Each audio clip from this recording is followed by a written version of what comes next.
Trump's election has brought the topic of negotiations with Russia back into focus. In this episode, I will analyze the obstacles that any talks with Russia are likely to entail. You're listening to the Explain Ukraine podcast. Explain Ukraine is a podcast by UkraineWorld, a multilingual media about Ukraine. My name is Volodymyr Yermolenko. I'm a Ukrainian philosopher, chief editor of UkraineWorld, and president of PEN Ukraine. UkraineWorld is brought to you by Internews Ukraine, one of Ukraine's largest media NGOs. You can support our work at patreon.com/UkraineWorld. You can also support our volunteer trips to the war zones at PayPal, ukraine.resisting@gmail.com. You can find these links in the description of this episode.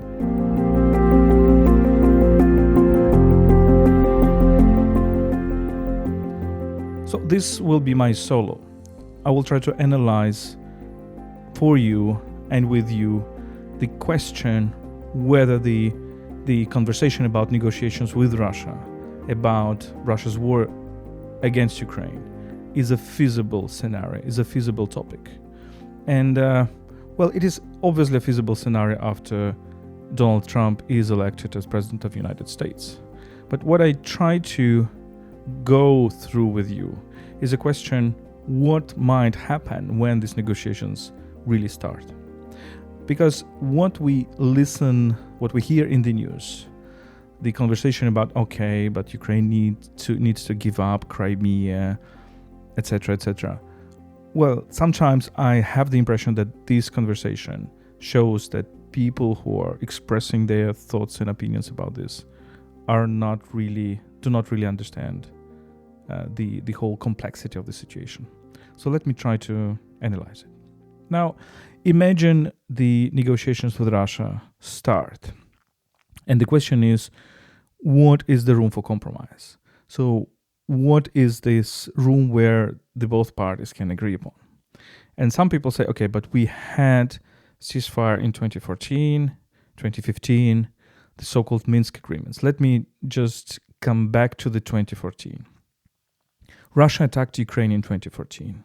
It started the operation of annexation of Crimea in February 2014 after Ukrainians got rid of corrupt and violent and cruel and pro-Russian President Viktor Yanukovych.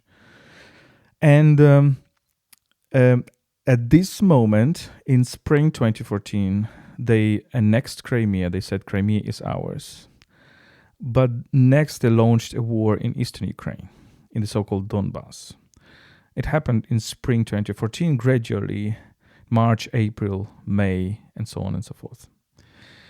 Then there were two rounds of negotiations, the so-called Minsk agreements, because they were held in Belarus, in the capital of Belarus, in Minsk. And there was this so-called Normandy process where the four countries, Ukraine and Russia, and then as intermediaries, France and Germany, were talking. And part of this Normandy process was this Minsk agreements. So one thing you need to understand, the big difference with regard to compared to Minsk agreements and what is happening now. Russia was really willing to bring these territories in the eastern Ukraine back into the political body of Ukraine, back into Ukraine, but under Russian terms. To give you an analogy, that really resembled the Iran's regime working with the proxy groups. When a proxy group like Hezbollah, for example, it starts controlling a part of the sovereign territory, like of Lebanon, southern Lebanon. And my hypothesis is that Russians really had this in mind when they launched this 2014 process. So their logic was, okay, we start a war in eastern Ukraine, then we kind of bring these territories back, but we keep de facto control over them, primarily over the security forces, over the military, over the army, and etc., etc. And if something goes wrong in Ukraine, we can use these territories, this enclave, to influence Ukraine. So de facto, it will be Ukraine. De jure, it will be Ukraine. But de facto, we will have a stronghold, Russian stronghold, in the eastern Ukraine through these proxy forces. This is, of course, for many observers outside of Ukraine, outside of Russia, for many years for many years actually, it was ununderstandable, incomprehensible. So people were describing the situation as, okay, but there are Ukraine rebels. There are rebels that are, don't want to live under the new Ukrainian rule, the new Ukrainian government, etc. Or some people started saying that there is a very specific Donbas nation, a Donbas people, and they're fighting against Ukraine in the same way, I don't know, as Catalonians are fighting against Madrid, and there are many other parallels that were made. Of course, all of it was rubbish. All of it was completely wrong, because there's no such thing as Donbas nation. There is no such thing as Donbas language. People there speak Ukrainian or Russian or the mixture between the two, and basically the region is a melting pot of many people that went into these lands through many different episodes of its history. Through the episode, basically the Donbass is mostly steppe, and during pre-modern, modern times, it was a mixture of everything. Sometimes it is called Dikie Pole, the wild fields.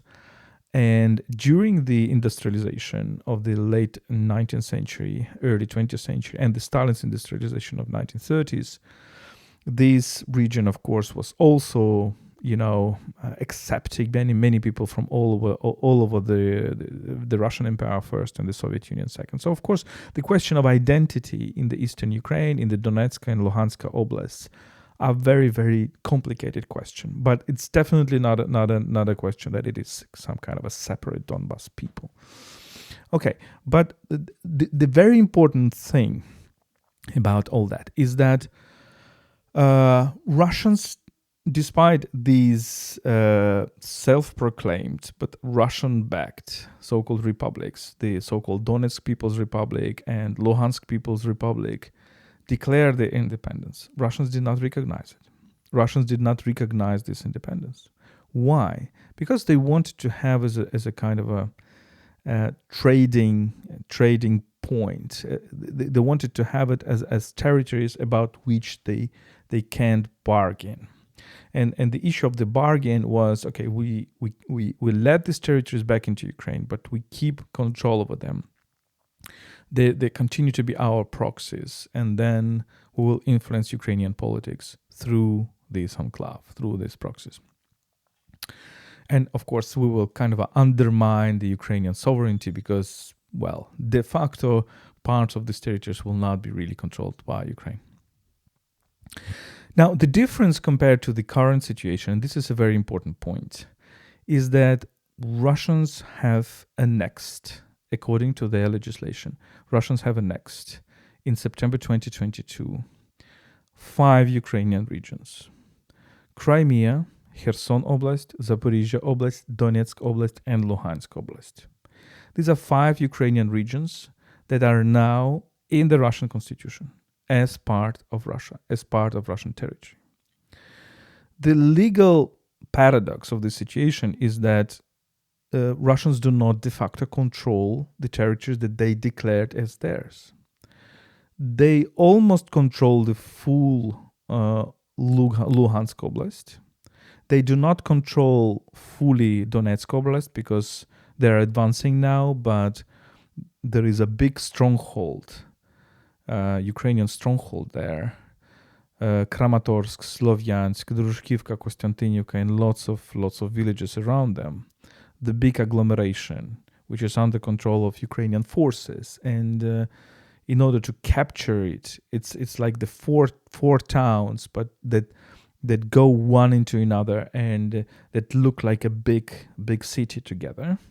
So it will be very difficult to actually capture them. It can take years.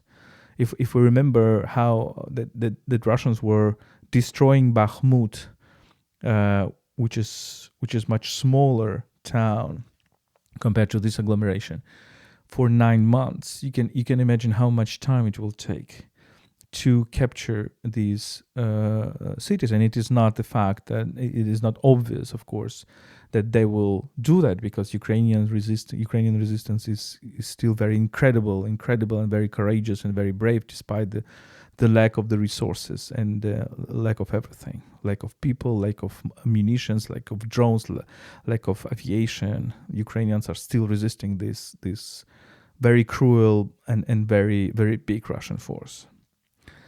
Now, Zaporizhia Oblast, about 70% are controlled by the Russians, mostly those parts of the oblast that are actually going to the Azov Sea, to the Black Sea region, northern Black Sea. But the whole city, the very city of Zaporizhia, which is a big Ukrainian industrial city, whose name derives from these famous Zaporizhia and Zaporozhian Cossacks. Zaporizhia means behind the Dnipro rapids, behind the rapids.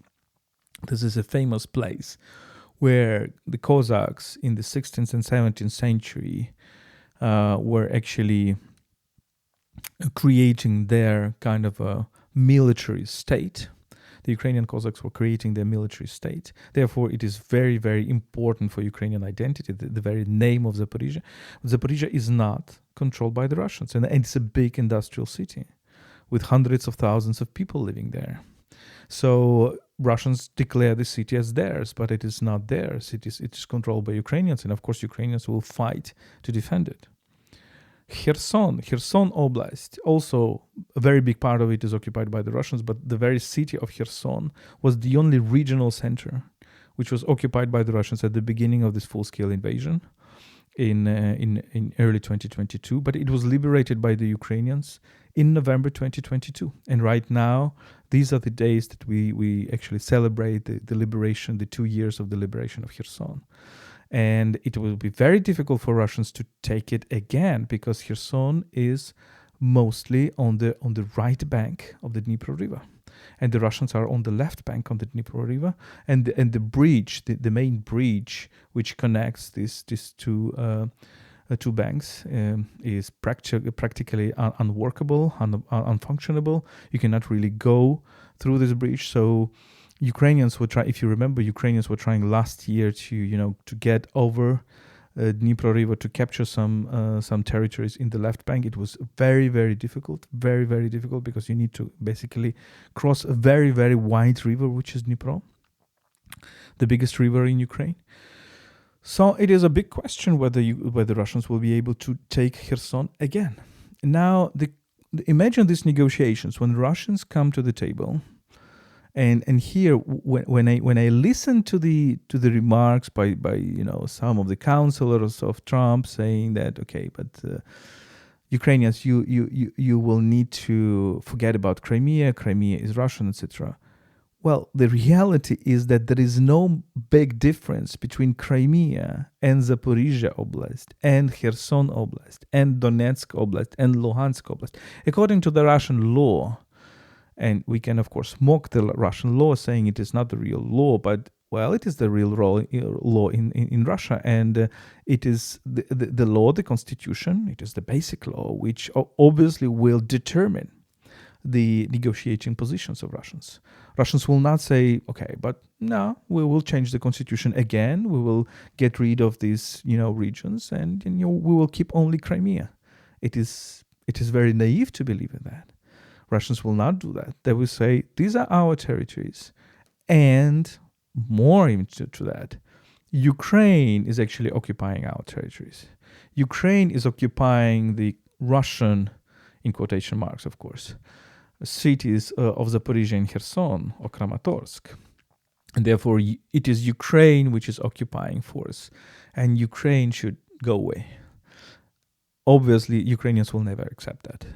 So the negotiation positions of the Russians right now are completely different than they were in 2014, in 2015. In 2014 and 2015, they were saying, we annex Crimea, this is a fait accompli, we'll change nothing about that, but now let's negotiate about Eastern Ukraine, let's negotiate about Donetsk and Luhansk. And we do not recognize their so-called independence, and we can negotiate the conditions under which they will go back into Ukrainian political body. Now the situation is different. Russians will not say, okay, we occupied the northern Black Sea region, we occupied the Azov Sea region, we occupied the big chunks of the Zaporizhia and Kherson Oblast, and we are ready to give it back to Ukraine under the condition that, for example, Ukraine does not become a NATO member. Well, this is not the case, because Russians already accepted this in their constitution, and they will not go back. And again, let me repeat it. According to the Russian fantasy and Russian law, Zaporizhia, Kherson, Kramatorsk, Slavyansk, whatever you take, are Russian cities. And if the negotiations are about freezing the conflict on the current line, Russians will say on the next day of the ceasefire that, but look, Ukrainians occupied our cities. Ukrainians occupied Zaporizhia and Kherson. Let's continue the war. So these are the challenges that will face everybody that is going to negotiate with Russia. Imagine Russia demands another point. Imagine there is this, ceasefire and says that, okay, Ukraine will not attack these territories, and de jure, well, nobody knows.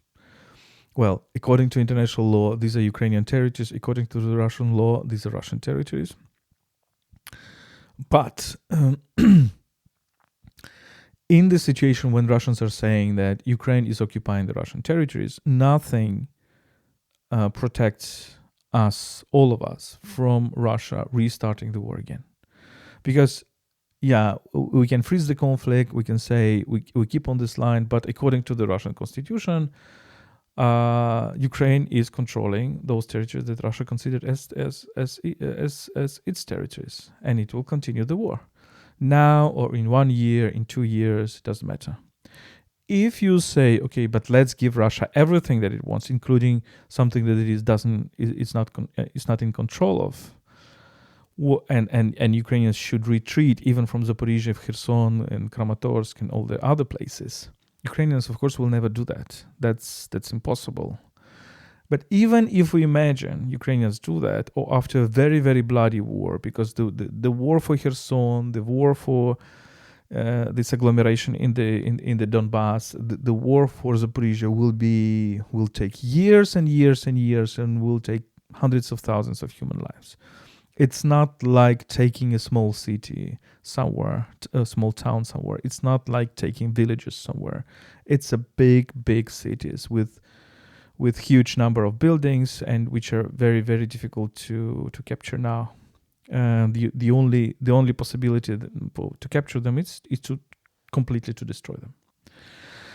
Okay, so if there is a freezing of the conflict, even according to the current front line, the question is, for example, there are practical questions. Who will demarcate the border now, the new border? But then the question is, what will safeguard Ukraine from the new war? And the only element that can actually safeguard Ukraine, that can actually protect Ukraine, or protect Europe, protect the world from the new war from Russia, is security guarantees, is basically an understanding by Putin that he should not go further, he should not escalate again, he should not restart the war. And its NATO membership, or its bilateral but very binding security agreements with key Ukrainian partners, with the United States, with Britain, with France, etc., with Germany. And this is something that key Ukrainian partners are still unwilling to accept, are unwilling to realize, because they still think that this fear of provoking Russia actually helps them. But as I always saying, fear of provoking Russia provokes Russia. So it is precisely this unwillingness to give Ukraine security guarantees which creates this empty space, this security vacuum to which Russia is actually going, to which Russia is actually penetrating. And the last point, if we imagine the negotiations which will accept the annexation of Crimea or annexation of some other territories, well, that would mean that UN Charter is over. That would mean that international order is over. That would mean that international law is over. Because we will have a situation when borders are changed not by mutual agreement, but by violence, by killings, but by mass violence, by the wars. And who guarantees that it will not happen in the future? Who guarantees that it will not happen in the other regions of the world? Who guarantees that North Korea will not do the same with South Korea? Who guarantees that China will not do the same with Taiwan? Who guarantees that, I don't know, some authoritarian regime somewhere in the world will not do the same with its neighbors? So lots of questions arise, and basically, if the international community accepts this annexation of something, and as I repeat, Russia will not be satisfied with only the annexation of Crimea. It will say that actually 5 regions that are internationally recognized as Ukrainian regions, and I repeat, Crimea, Kherson region, Zaporizhia region, Donetsk region, and Luhansk region, 5 regions, and not all of them are actually controlled by Russia. Russia de facto controls only Crimea and mostly Luhansk region. I mean, de facto. Of course, Ukraine and international community does not recognize it, but this is what de facto is present on the ground. Russia will not, again, I repeat, Russia will not just think about Crimea. Russia will think about all these five regions. So it will say you should recognize these 5 regions are actually Russian territory. Who guarantees that on the next day of this recognition, Russia will not say, okay, but Odessa is also a Russian city, or Kiev is also a Russian city? Nobody guarantees. If Russia succeeds in that, of course, it will continue to follow its policy, because it gets reassurance that its policy is correct. And so far, it gets reassurance that its policies is correct, because we are now in the policies, despite all this very important support of Ukraine, but the trend is more to the appeasement policy. And of course, the appeasement policy will only stimulate Russia to continue. So I will end on this, and this short analysis. Just I hope it gives you an idea that those if you listen to those people who are saying, okay, but let's be realists, let's make realpolitik. Ukraine cannot win this war. Let's negotiate. We should also be realistic about negotiations. We should really be very, very sober about this opportunity and possibilities of negotiation. We should think through these very important moments, which are actually on the ground, and you need to understand the details. And the details right now, which I'm describing to you, makes this negotiations process, well, hardly possible. Hardly possible because Russia has increased the stakes to such a high level. And I'm not even talking about the fact that it is actually trying to destroy Ukraine and annihilate Ukraine. I'm talking about this very, very, detailed, factual level, what is really, what is obvious, what is kind of on the surface. And of course, there are much, much deeper things, deeper in the ground. But even if we imagine that, I just try to explain it, how impossible it actually is, how difficult, and I would say impossible it actually is, because the negotiation positions of Russia and of the international community, let's put it in that way, of the Ukraine partners, not only Ukraine itself, but of Ukraine partners, are so different and so contradictory that it is hardly possible to find a common ground. And the next thing is, of course, if the world accepts this annexation, well, prepare for new wars all over the world, because the international law that was protecting our borders, was protecting the sovereignty of the nations, is gone. This was a podcast explaining Ukraine. My name is Volodymyr Yermolenko. I'm a Ukrainian philosopher, chief editor of UkraineWorld, president of PEN Ukraine. Don't forget to support us at patreon.com/UkraineWorld. We are also going very often to the frontline zones, and we just returned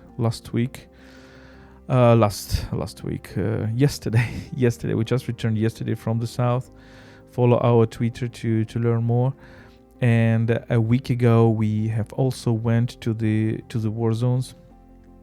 a difficult experience, but an important experience. And